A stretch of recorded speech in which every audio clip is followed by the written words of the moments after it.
Welcome to Stuff You Missed in History Class, a production of iHeartRadio.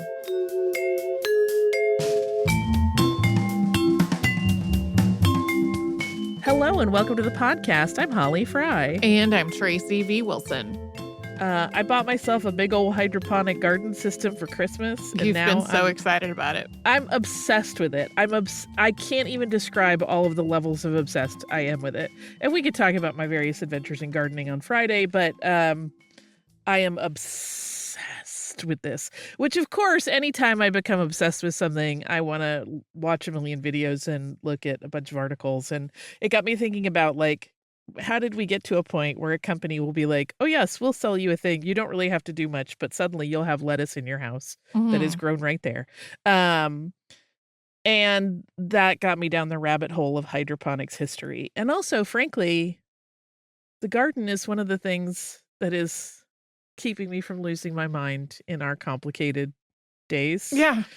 It's so perhaps for other people that are having stressy times and complicated days, thinking about plants growing and how sort of mentally and emotionally nourishing that can be will help you as well as me. So we're going to talk about the history of hydroponics today.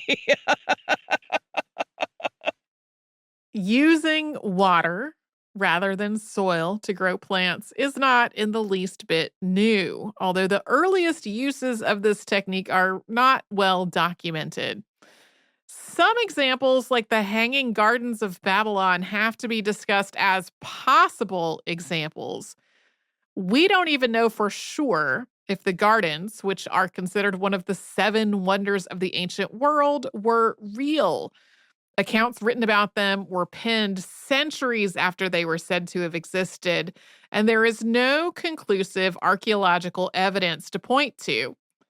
If they did exist, their likely location was right in the middle of modern-day Iraq, and very possibly not Babylon, but Nineveh.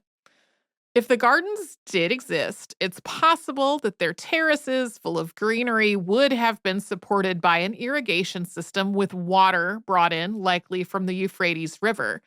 All of this, very cool. But still, this garden and the technique, dated to the 6th century BCE, are all theoretical. Additionally, while some historians interpret the existing writing about the Hanging Gardens of Babylon as indicating a hydroponic system of some sort, others think that the terraces described involve some sort of soil or sand substrate as a medium that the plants are growing in, with the irrigation being used to water that substrate. Basically, there's not agreement on this potential example. Not at all. Another instance of an ancient plant cultivation that isn't hydroponic but does represent an important step in the idea of growing plants in a controlled environment is the story of cucumbers, maybe, we'll get to that in a moment, grown year-round for the Roman Emperor Tiberius. This is a practice which was recorded by Pliny the Elder in 77 BCE. He wrote, quote, "Cucumis was a delicacy for which the Emperor Tiberius had a remarkable partiality. In fact, there was never a day on which he was not supplied with it, as his kitchen gardeners had cucumis beds mounted on wheels, which they moved out into the sun, and then on wintry days withdrew under the cover of frames glazed with transparent stone." So while he is describing plants grown in soil, they're also being raised on a wheeled apparatus which can be moved indoors or out and which has a cover. So this is clearly an early greenhouse. And incidentally, while Pliny's reference to cucumis is often interpreted as cucumber, a paper published in the Annals of Botany in 2007 and written by Jules Janik, Harry S. Paris, and David C. Parrish notes that, quote, "The cucumis of Columella and Pliny was not cucumber, as commonly translated, but cucumis mello, subspecies mello flexuosus group." That's snake melon or vegetable melon. The next historical precursor to modern hydroponics is the 11th century chinampas of the Aztec culture. This is a case where the nutrients that fed the plants were part of the naturally existing ecosystem, but there was a lot of human effort in establishing the gardens known as chinampas. Lake Xochimilco, which is south of Mexico City, was and still is the site of a unique and extensive garden system that's based on human made islands. These islands are made using mud, dirt, and grasses and other plant material, and then they are staked into the bed of the lake. These islands could be as large as 10 by 200 meters or 35 by 650 feet. And then into those floating islands go seeds. The water and the nutrients of the lake, including fish waste and decomposing plants, offer a rich mix of nutrients distributed by the water's natural movement. Yeah, there is also a significant amount of argument about these and whether or not you can really call them islands because some are connected to the land, etc. But there's still a pretty cool effort in hydroponic gardening. In 1627, Sir Francis Bacon's book entitled Silva Silvarum was published. This was a posthumous publication because Bacon had died in 1626, but it is often called the first book of water culture because it features the passage, quote, "The water also doth send forth plants that have no roots fixed in the bottom, but they are less perfect plants, being almost but leaves, and those small ones. Such as that we call duckweed, which hath a leaf no bigger than a thyme leaf, but of a fresher green, and putteth forth a little string into the water far from the bottom. As for the water lily, it hath a root in the ground, and so have a number of other herbs that grow in ponds."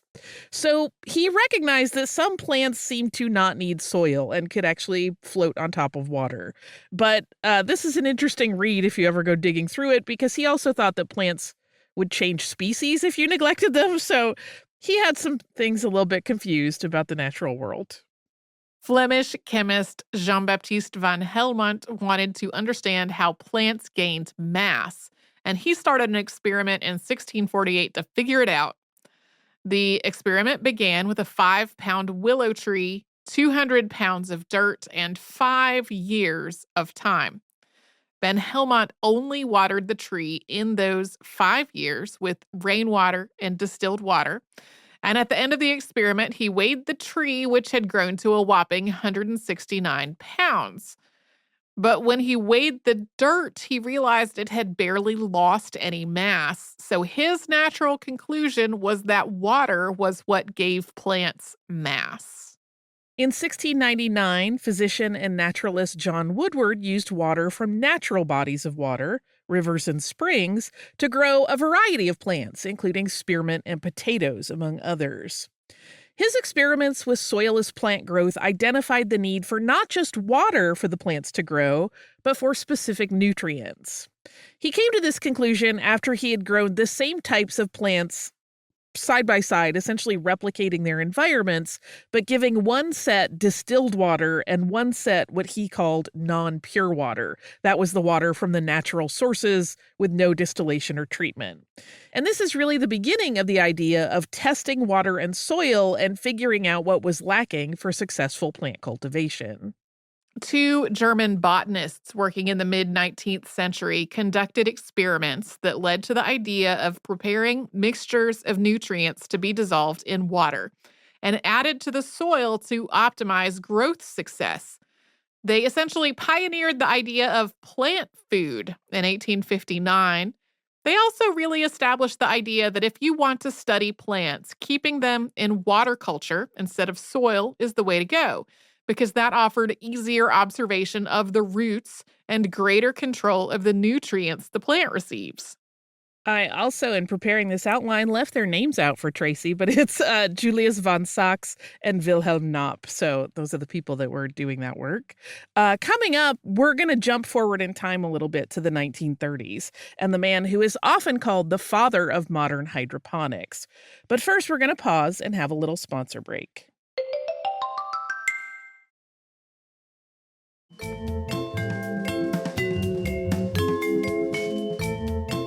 On March 1st, 1937, Time magazine ran an article that opened with the following, quote, "Last week, a new science was given a new name. Hydroponics by its foremost U.S. practitioner, Dr. William Frederick Garricky of the University of California. Set out in rows at the university's plant experiment station in Berkeley are a number of shallow tanks made of wood, concrete, metal. From some of these tanks grow thick, towering clumps of tomato plants bearing rich red clusters of fruits. From other tanks and in an equal state of vigor grow potatoes, tobacco, gladioli, begonias. The roots of the plants are not in soil, but in chemically treated water. William Frederick Garricky was born in 1882 in Nebraska to a farming family. After high school, he attended Ohio State University and then Johns Hopkins to study botany. In the 1920s, he was working as a professor and researcher at the University of California, Berkeley. And it was while working there that he began serious research into raising plants without soil. Initially, Garricky called these projects tank crops, and that use of the word crops was very deliberate because he was working to replicate the kind of yield that would normally come from traditionally planted ground crops. He was actually hoping for more. He wanted better yields from his hydroponics than ground crops could produce. So, according to Garricky's account, there were 3 scientific challenges that needed to be solved to make growing plants in water alone work. 1, it had to be simple and economical. 2, it had to move away from the preceding lab work, which focused on studying mineral nutrients alone. For soilless crop growth to work, it needed its own study focus, which had to also include fluid dynamics. He noted that water use in agriculture was physiologic only, but in soilless plant development, it was physiologic and dynamic. And its benefit to the plant was also dependent on how the water moved around the roots.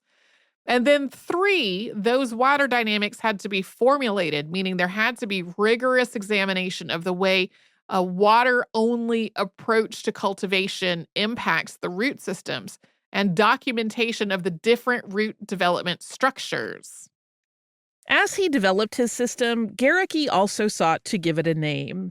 And initially, he was calling it aquaculture. But that was actually kind of a problem because that word was already in use. It has long been used to talk about growing aquatic plants and also even caring for marine animals. But according to Garricky, a colleague named William Albert Setchell gave him a good idea. He suggested creating a portmanteau from the Greek words for water, that's hydro, and labor, which is ponos, so hydroponos, which Garricky then refined to hydroponics.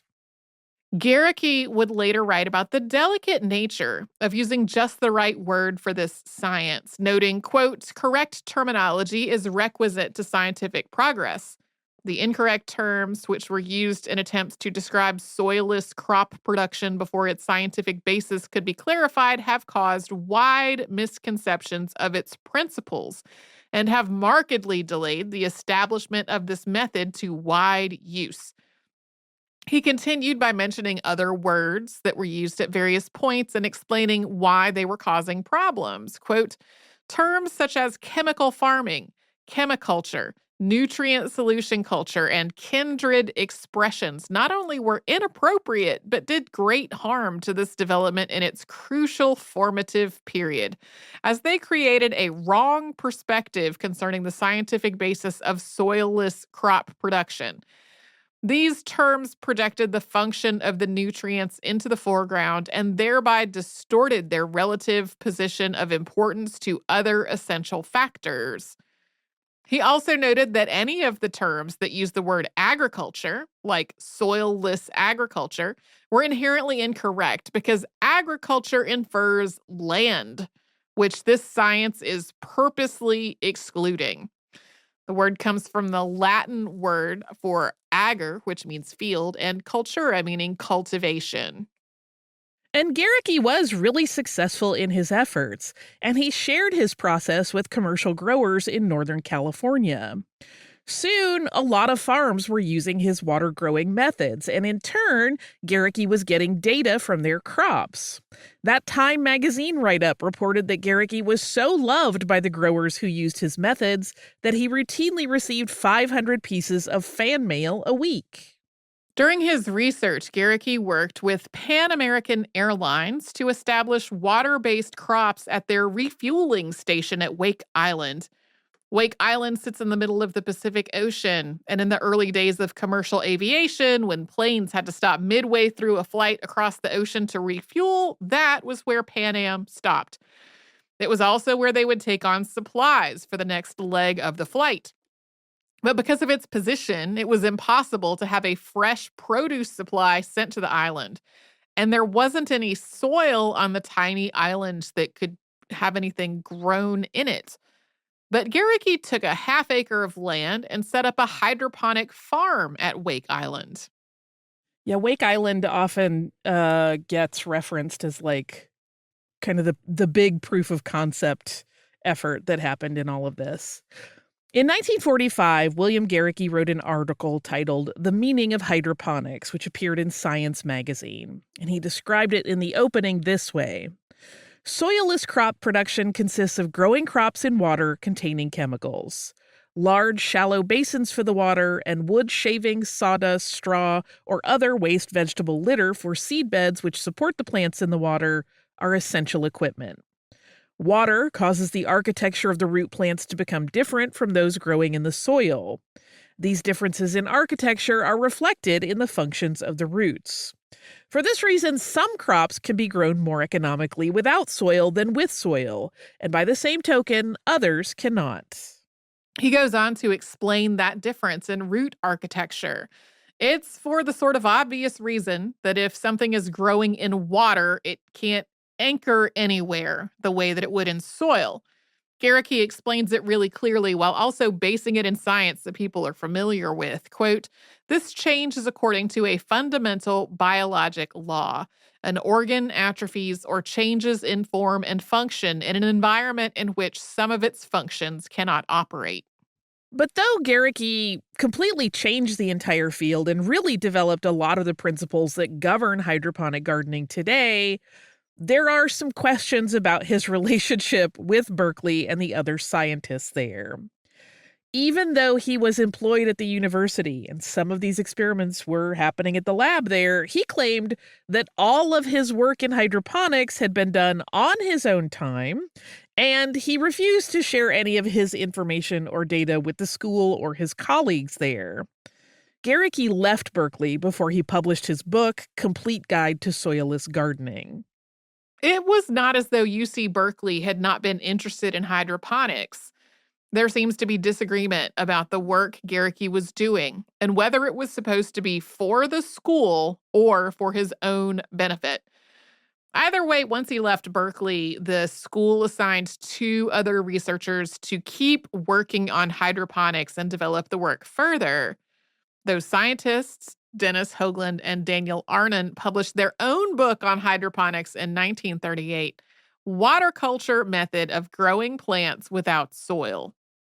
It's possible to glean a little information about Garricky's relationship with Berkeley by reading the preface to his book. This does, to be clear, involve some speculation rather than clear evidence because no one is outright saying what their problems were, but there are some very specific things noted about how hydroponics research should and shouldn't be developed in Garricky's opinion. Quote, hydroponics can now be carried on without restriction by anyone who desires to do so. But scientific research on the subject must be safeguarded. The public must be protected from exploitation, and business interests must assume the responsibility for the development of the science. My own wishes are that research and educational institutions shall profit from the growth of hydroponics, that I shall be free to conduct research and teach the new subject without being responsible for business development except in an advisory capacity where this is needed. Those private individuals who gave of their private funds to test the validity of new ideas and who provided the laboratory of practice wherein the dross of impracticability was removed from the hydroponic theory have earned the utmost consideration. They deserve the right to be consulted before any publication is made of results obtained by their plants. So it kind of sounds like he felt that the university was focusing on developing business ideas for outside entities rather than trying to simply sustain their own labs and research teams. And it sounds like he wants to be left alone by the school administration and not be bossed around in his lab. Garricky also lists the people and companies that contributed to his project, including his own family members and Pan American Airways Inc., and the nurseries who donated plant stock. There's also the possibility that he had set up partnerships with people and companies as he was doing work that may not have been in his purview to do as a member of the school's faculty. In any case, the friction in play regarding his relationship with the school and his role in the science's development seems to be referenced carefully in the pages of the preface. And we'll come back to Berkeley's side of the story in a moment. But then Garricky in this book makes a clear statement in the introduction just a few pages later that asserts that this work was his and his alone, and that it was done despite a lot of people telling him his ideas were foolish. Quote, "Soilless crop production has captured worldwide attention. Thousands of inquiries have been received concerning it. My overflowing mailbox has not, however, been filled entirely with letters lauding the discovery of the world's newest crop production method. When I first announced that crops could be grown commercially without soil, the idea was received with skepticism by some and with outright derision by others. The work was done largely on my own time and with little aid from any scientific organization, notwithstanding requests therefor. Not until private businessmen offered their cooperation was hydroponics given a fair trial." A lot of the writing Garricky does in the book about hydroponics can come off as sort of conceited. He seems to dismiss historical hydroponic efforts as he mentions how strange it is that no one ever did it before. As the writing continues, it appears that he means at scale as a means to crop production. He notes that there have been some experiments with growing plants in water, but that they were all short-sighted in that the goal is to improve the soil culture of plants, not to replicate crop production through a water nutrient culture. He notes, quote, "Scientists failed to realize the true value of a principle they themselves applied in laboratory experiments, the development of water culture as a means of studying the life processes of plants is covered briefly later in the chapter. It is enough to point out that plants have grown in nutrient solutions under experimental conditions for nearly a century. Modern scientific agriculture has been greatly aided by information obtained through these studies. By no means do I wish to disparage their value." Garricky also makes clear that it's actually kind of hard to grow crops this way if you don't know what you're doing. He mentions that you can't rely exclusively on formulas of nutrient solutions because there's just far more to successfully growing plants. He notes, quote, "Your success or failure in hydroponics will depend more upon skill in working out a proper technique indescribable in textbook language than upon possession of a simple chemical formula. You must combine to some extent the knowledge of the chemist, the botanist, and the farmer, arming yourself with an understanding of the fundamental requirements of plant life and developing through your own alertness and insight a sure sense of the technique required." He also praises the insight of farmers for being able to manage all of the variables of light, heat, pest control, planting seasons, etc. One of the other big topics for Garricky in his book is conservation. He notes that, quote, "Hydroponics will help us to conserve our natural fertilizers and to solve our future fuel problems. Of the fertilizers commonly applied to the soil, only nitrogen can be recovered completely. But in hydroponics, the plant food need never be wasted. The dry plants can be burned and the ashes used for nutrient solution. In this way, the so-called cycle of conservation has been completed for the first time." But he knows that for that to work and for hydroponic crop production to become standardized, that both farmers and the public have to be educated about the processes to eliminate misconceptions about it. So we mentioned that other publication of a book by Hoagland and Arnon that grew out of their work at Berkeley following Garricky's exit. And the introduction to that book is written by C.B. Hutchison, the vice president of the university and the dean of the College of Agriculture at Berkeley.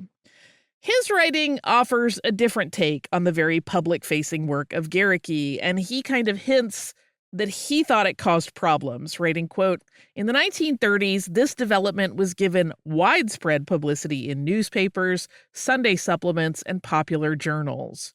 The possibility of growing plants in a medium other than soil intrigued many persons, and soon extravagant claims were being made by many of the most ardent proponents of the commercial use of the water culture method. Furthermore, amateur gardeners sought to make this method a new hobby. Thousands of inquiries came to the University of California for detailed information for general application of the water culture method to commercial as well as amateur gardening." Given that Garricky had also mentioned issues with charlatans getting in on the popularity of hydroponics, it's a little unclear if the extravagant claims that Hutchison refers to were those that Garricky also denounced, or if he's suggesting that Garricky's claims that hydroponics could outpace soil-based crop production is the extravagant claim he's referring to. Then Hutchison goes on in a way that makes it sound like detractors who may not have believed Garricky's claim were the real reason that the university assigned 2 other scientists to the work. Quote, "Because of doubts expressed concerning many claims made for the use of the water culture method as a means of crop production, it became evident that an independent appraisal of this method of growing crops was highly desirable. I therefore requested Professors D.R. Hoagland and D.I. Arnon to conduct certain additional investigations and to prepare a manuscript for a popular circular on the general subject of growing plants in nutrient solutions." So this seems to hint at a friction between the school and Garricky was not just over whether he had done the work as a side project, but also involved the way he communicated with the press and the public about that work. The water culture method for growing plants without soil has become a foundational book for the science of hydroponics. But even that writing of Hoagland and Arnon seems to dismiss as outlandish the ideas that would eventually come to pass. Quote, "Widely circulated rumors, claims, and predictions about the water culture production of crops often had little more to commend them than the author's unrestrained imagination. Grossly inaccurate in fact and misleading in implication, most of these claims betrayed an ignorance of even the elementary principles of plant physiology.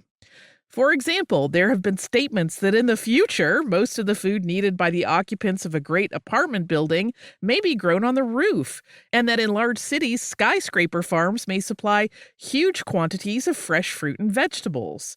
One Sunday supplement article contained an illustration showing a housewife opening a small closet off the kitchen and picking tomatoes from vines growing in water culture with the aid of electric lights. There has even arisen a rumor that the restaurants of a large chain in New York are growing their vegetables in basements. Stories of this kind have gained wide currency and have captured the imaginations of many persons." This cracks me up so bad. So it kind of makes you wonder, did all of that friction at Berkeley kind of stem from all of these researchers simply not having the same vision of what hydroponics could be or become? Because so many of those examples that Hoagland and Arnon held up as outlandish have 100% come to pass. Rooftop gardens, some of which are fully hydroponic, have popped up in cities around the world. There are so many hydroponic setups for the home consumer that are designed to work in any room, even closets, using only a small footprint and artificial lighting. And a quick internet search turns up plenty of restaurants that are growing their own produce hydroponically. I laughed a lot as I was reading through this outline earlier and read that paragraph. They're like, this is ridiculous. Yeah. We are going to pause here to hear from the sponsors that keep the show going. And when we come back, we will talk about the role of hydroponics in World War II.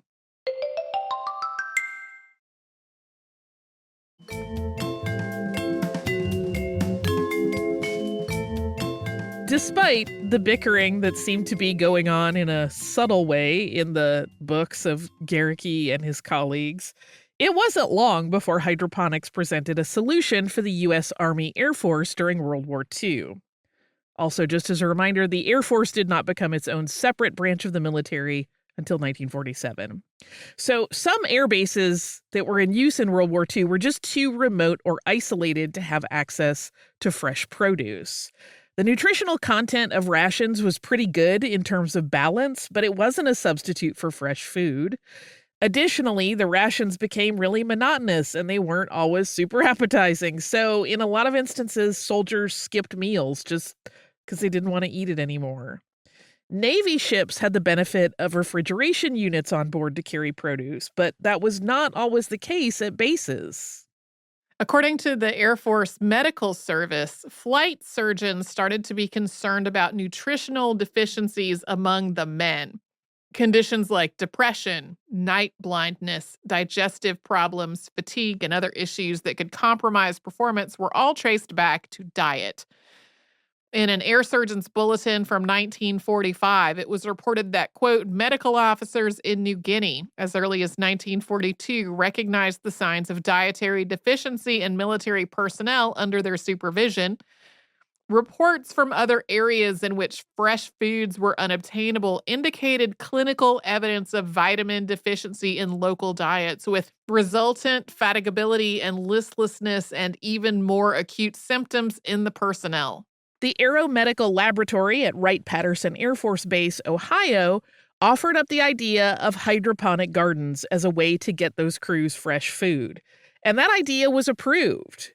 14 hydroponic facilities were planned by the U.S. Army Air Force, although they weren't all completed before the war and the program ended.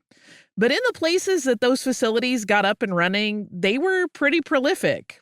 One facility on Ascension Island, which sits in the Atlantic between Africa and South America, needed to distill fresh water from seawater for their setup.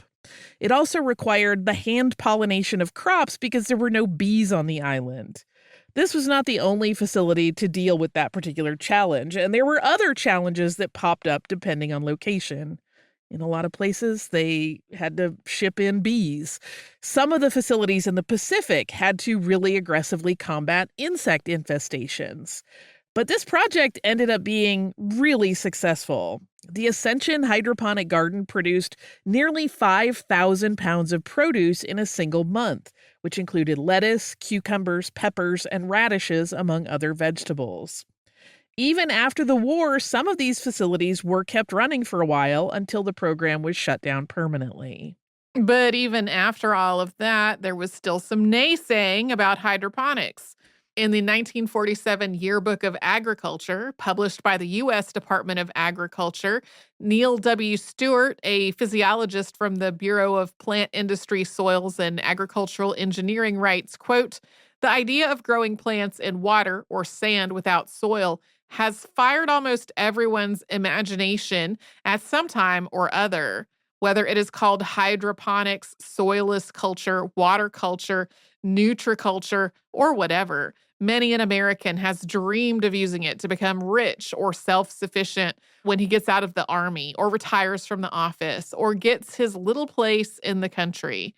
But the truth is that soilless culture, a practice of great value to students of plant nutrition, has been over-publicized and over-popularized so that many persons have false impressions as to its real possibilities and limitations. Stewart goes on to explain that people just don't understand water culture and that issues like aeration and physical support for the plants are major drawbacks. So many of these write-ups to me sound so, I don't know if I would call it gatekeepy or conceited on the part of scientists who are like, the average person just can't understand the idea that you need a pump involved. It's like, this isn't rocket science, y'all. I don't have to do formulas. It's fine. Stewart then explains the various techniques of hydroponic gardening and crop production to remedy the various false impressions that people may have. And then he concludes with a prediction about the future of the practice, which sounds pretty positive. Quote, some technical training and considerable experience are necessary for the efficient management of soilless culture crop production. Its future development in the United States will probably be confined to the production of crops having a relatively high unit value, ornamentals, out-of-season vegetables, or seedlings for transplanting. Under favorable conditions, yields may be expected to equal or surpass similar yields in soil, but so far the differences have not been outstanding. The method is also well adapted for specialized studies in plant nutrition, phytopathology, and plant breeding, where growth under standard conditions is desired. The indications are that soilless culture techniques will be more widely employed in the future. After World War II, there were commercial growers who became more interested in hydroponics. The floral industry saw a number of nurseries adopt it, and some large scale greenhouse operations also emerged. Then in the 1970s, General Mills made a lot of headlines when it announced that it was going to launch what the press called a vegetable factory. Yeah, they developed a whole system where they were producing vegetables indoors and were marketing them in that way as an effort to try to help boost one their production and thus their profits, but also like to get people excited about this idea of a way to grow fruits and vegetables. And then in 1982, hydroponics got a huge boost in visibility thanks to Epcot in Walt Disney World when it opened the Gardens of Tomorrow exhibit at the Land Pavilion. And the Land Pavilion showcases still a variety of hydroponic growing techniques, and guests can see a variety of plants thriving in the indoor facility. You can either take the boats that are the standard ride, or you can do a behind the seeds tour and walk through and get all kinds of extra information. Highly recommend if you're a plant person. The vegetables and fruits that are grown there are actually the ones that are served to guests at the various restaurants on property. Since then, the science of hydroponics and the desire to embrace it have grown in a world where there are increasingly dense populations in places that don't offer a lot of available land for growing food. Hydroponics and other soilless growing systems continue to be developed and researched in the hopes that in a world of shifting and shrinking resources, we can continue to find ways to feed people. NASA has had research projects in hydroponics for years, starting with the first vertical farm in the United States, which was assembled inside a decommissioned hyperbaric chamber that used to be used to test the Mercury space capsule.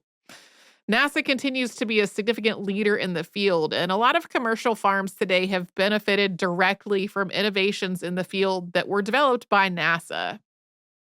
And of course, now you can go out and buy your own hydroponic system from a variety of options. The global hydroponic market is expected to be worth $16 billion this year. That's the briefest version of the history of Mhm. hydroponics, which I'm obviously obsessed with at this point in time. Um, I have yet another email about advent calendars. Look, I'm just focusing on things that bring me joy. This one is from Rebecca, who writes a message from the perpetually behind. Just finished the December 2023 episode on advent calendars. You mentioned homemade ones, so I thought I would share mine. My mom made felt wall calendars for my brother and sister while pregnant with my brother, who was due near Christmas. My sister was 4.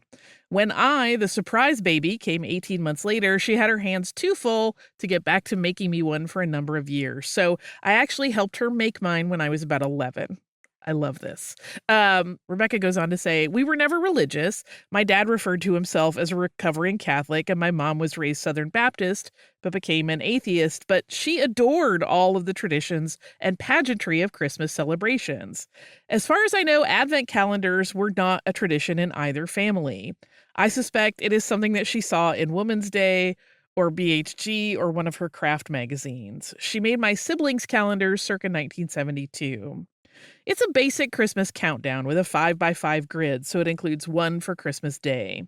Each day, you would move the piece from the grid up to the top. Mine has a stocking, my brother's was a sleigh, and my sister's a tree. Traditionally, we would move the piece right before bed, so it would be the last act of Christmas Day to put up the last remaining piece. All of ours had a Santa for Christmas Eve and a Christmas tree for Christmas Day. The other pieces varied and were personalized. My sister loved angels, so hers included one.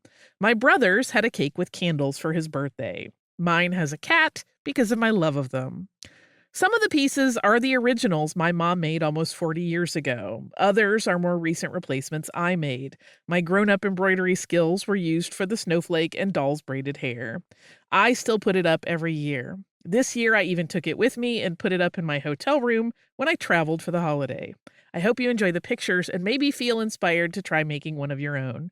I've considered making a pocketed one with a different design on each pocket that you could then customize with your own treats like chocolates or teas or mini liquors. FYI, while visiting my friend for Christmas, I found out Bonne Maman has a jam jelly advent calendar. Totally getting one next year. I have had that calendar. It's good. This is the cutest thing in the world, and I love it. And I love family traditions that go on for so long. And seeing all of these adorable little ornaments you add to your advent calendar is precious. I love it so much.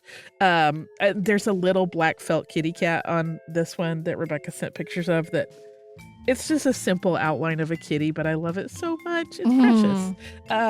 Thank you so much for sharing this family tradition with us. It's very joyous and brings me a lot of delight. If you would like to share pictures of your Christmas decor, I don't care what month it is. You can do that in July if you want. Halloween year-round, Christmas year-round.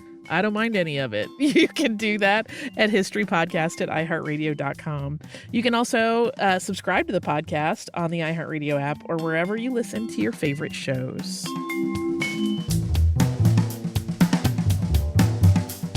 Stuff You Missed in History Class is a production of iHeartRadio. For more podcasts from iHeartRadio, visit the iHeartRadio app, Apple Podcasts, or wherever you listen to your favorite shows.